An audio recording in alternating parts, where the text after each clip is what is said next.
Hello everyone and welcome back. Today I'm going to be talking about the comics that I kept after I sold my whole collection. I know a lot of you have been asking about this, interested in if I was going to keep anything or if I was selling everything. Well, I'm going to show you what I've kept, and it pretty much amounts to about a short box and a half-ish.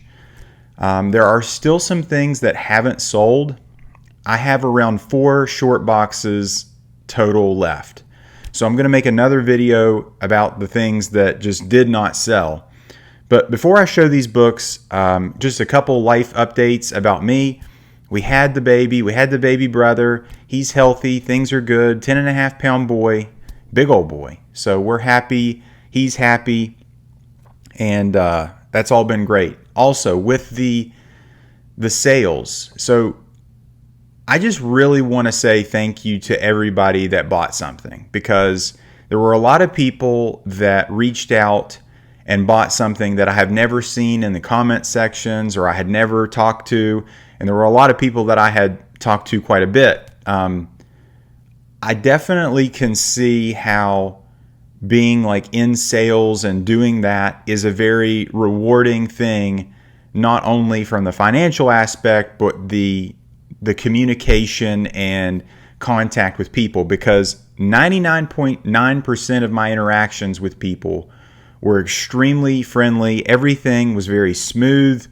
People were very generous, and I'm very, very appreciative and thankful. I did not anticipate it going that well or selling everything that I did. There's all these fears of, nobody's going to buy anything, or my stuff, nobody wants the books. That was not the case. So thank you again. Without further ado, let us take a look at basically what amounts to one short box. And a lot of these books that you're going to see are books that I have had for a very long time. These are books that I continue to kind of show on the channel because these have been my favorite books. It got to the point where I was just picking, I was going through the collection, and there were books that I kept putting off to the side of I'll sell that in the next bundle. I'll sell that one, in the next group of comics. And what happened was it turned into these short boxes that you see behind me. Those are my good box. I'm sure many of you in your collection also have your good box. And what that told me was that the good box kind of becomes what you actually like. So I had, long boxes and other short boxes and all these other comics that, were starting to pile up. I was accumulating this massive collection, and it was a downsized collection from what it was. But the good box has always stayed the same. Now the actual box it's been in has changed. I still have the all black short box, and I had a 9.8 sticker on it, and that was, I labeled it my good box. But these books,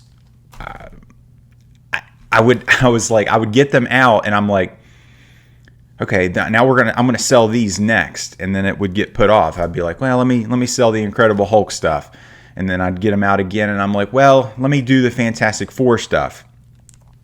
And there were some, I'm just going to tell you, some of the books that I have sold, I kind of wish I still had them, but I have no more slabs. I have no graded comic books in my collection now, 0. So all of those graded comics that I had shown previously and that I was kind of holding, they're all gone. A lot of them towards the end when I was selling were a lot of 9.8s, 9.6s.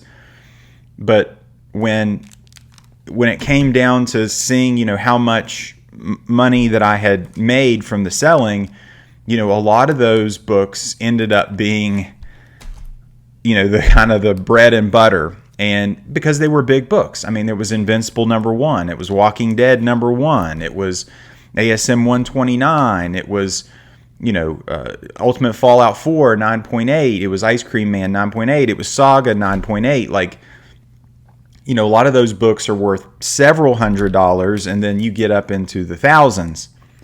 So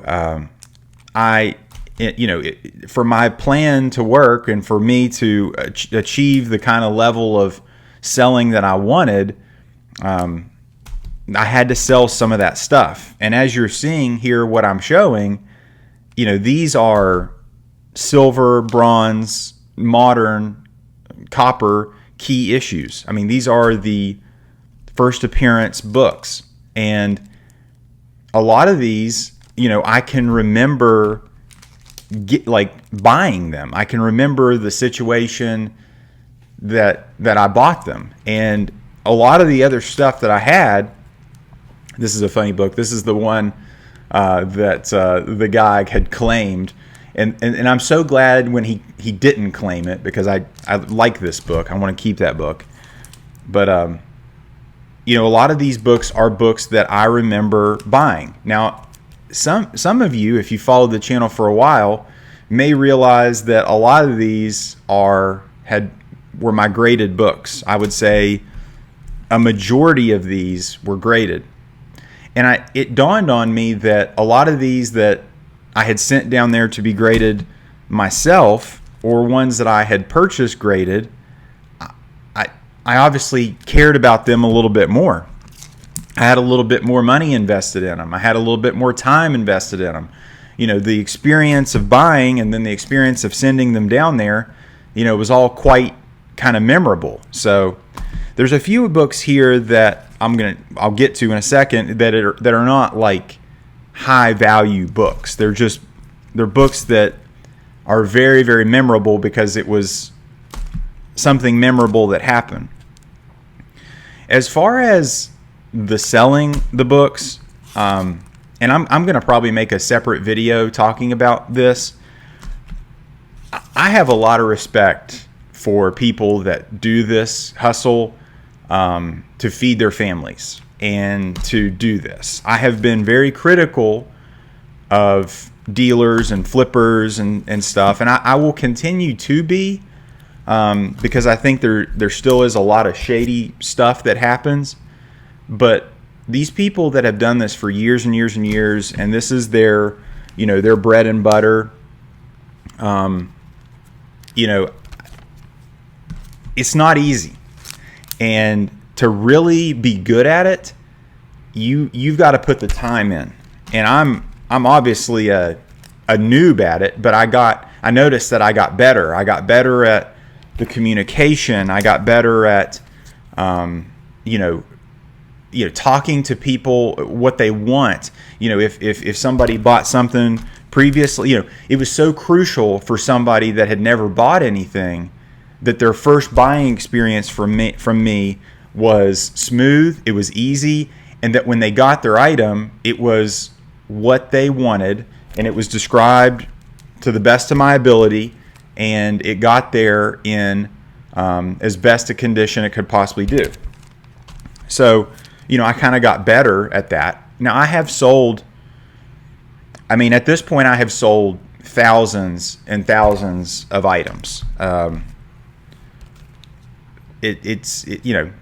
Eventually you're going to get pretty good at it. And I have gotten better at it. There's still things that I would like to improve. Like, there are other sellers that have a much more streamlined experience, with a website and stuff. But I just look back at this and I think about, what I wanted out of comics. And I was sitting there taking all those pictures that I showed, and I was pricing stuff. And, part of me realized, I was like, well, this is what you wanted. You kind of wanted to run a comic book store. Anybody that's followed me for the last 5 years might have seen a video where I was wanting to open a comic book store like 4 years ago. I laugh at that video now. But it's like, if I really look at myself as what I wanted out of this, part of it was I wanted to sell comics. And man, I'm sitting there on the floor, I'm taking those pictures, and I'm like, well, I'm doing it. And it was not, it was really difficult. I mean, I would spend hours down here pricing, trying to, organize things. I mean, my stuff, thankfully, I've kept pretty organized, but, like, I can't imagine having, like, some of the comic shops that I've been to and having that type of inventory and having, and it would be crushing. Like, it would feel like you would never be able to get out from the weight of it. And speaking of that, every single book that came up out of this basement, every long box, every short box that I sold as a lot, it was like this weight was being lifted. And I told my dad about that, and he was just kind of taken aback by that. He didn't realize, but I had so much money put in this stuff that it was to the point where I didn't feel like I was being a good steward of my money. I've had a lot of people in some videos accuse me of fake collector, yada yada yada. He was all in it from the money from the very beginning. And maybe they're right. Maybe I am a fake collector. Maybe I was in it for the money. But I was not being a good steward of my money, and I was not thinking about the future. I was very short-sighted, and I have the lesson that this has taught me is I have been very short-sighted in a lot of the things that I have done in my life, especially in my career, and even in this. And this has been a microcosm of that, where this is kind of a comic book collecting and stuff. It's a long game. It's not a quick flip. Some of the things are a quick flip. I mean, if you get a new comic book day book and it's hot for like a week, yeah, you better sell it quick, because that could be it. But I was very short-sighted, and the way I was most short-sighted was with my money. I thought that the money would keep coming in the way it was, and you can't assume that. I mean, we are, you don't know. And now, being a father of two, I got quite a bit more responsibility, especially financially, and that does not weigh lightly on me. When I look at, and I mean, as you can see what I'm showing you, I mean, this, I would venture to say that there are very few of you that would not want some sort of collection like what I'm showing you. I mean, to me, a short box with this type of stuff in it, this is what I always dreamed about with having a comic book collection. Vintage comics that mean something. Vintage comics that have tell a story of a first time a character, an origin story, or some sort of special event, or some book, some recognizable cover that means something. This is what when you say you tell somebody you're a comic book collector, and you bring them down and it's just a room full of long boxes. Yeah, that you are a comic book collector, but to have a curated collection of books that either mean something to you or are very, very special or impressive, to me, that's what I wanted. And I think I have that now. I've got some more money in the bank than I had before I started all this, so I'm happy about that. And I think I'm doing the right thing for my family. These books, and I also know that many, or if not most of these books, if I ever did have to sell them, which, I mean, that could be next week. I mean, or it could be a month from now, or it could be next year, or it could be 30 years from now. If I ever had to sell some of these, I mean, some of these would be very, very easy to sell. Now, would I get what I wanted out of them? I don't know. But it would be easy to sell. And stuff like this, like, you know, the books that have the remark and stuff and those experiences, I'm like, I got some of those out and I was like, okay, I could maybe sell these. But then I was like, no, that was an experience. That was a memory. And then this one, you know, my mom got me this, and then we made a video, and I'm like, I'm not selling that. Like, I can't do that. But yeah, just wrapping up here, coming down to the end. This has been, I didn't realize how much of a learning experience, not only from like the selling of comic books, but just a learning experience of like who I am, why did I do this, where am I at now. I'm very thankful that I did what I did and how it came out, because I think I learned a lot. Last couple books, I just want to say, this book, this is a nothing book. This is the 80th anniversary of the Joker. This is the first single issue comic I ever bought.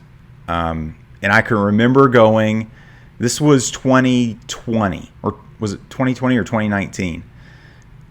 I can remember going, and the reason I bought this book was because one of the guest authors was a YouTuber that I had followed, and I wanted to buy it because I wanted to see what, you know, how he would write a comic. And I was like, I looked at that and I was like, dude, I can't sell that. Like, I can't sell that. And then these are Laura's, this is Mother Goose's spec books. Like, this is her Dune 1, 2, 3. Like, she bought those because she wanted to spec like everybody. And then there's like a couple books, like, you know, that people have given me for free and they've asked me to review them. You know, I'm like, I can't get rid of that. And then this book, this stupid Free Comic Book Day book. This is a book me and my daughter went to Free Comic Book Day and she got this one. I mean, that's like her first comic book. I couldn't give that away. I couldn't sell that. I couldn't give it away, and I don't want to. That means something. So this is what I have left. There are still some stuff that I would like to sell, which I'll show in another video, but I hope you guys enjoyed this video. If at any point in time you like this video, give it a thumbs up. And if you like this video, subscribe for more. Thank you for watching, and take care.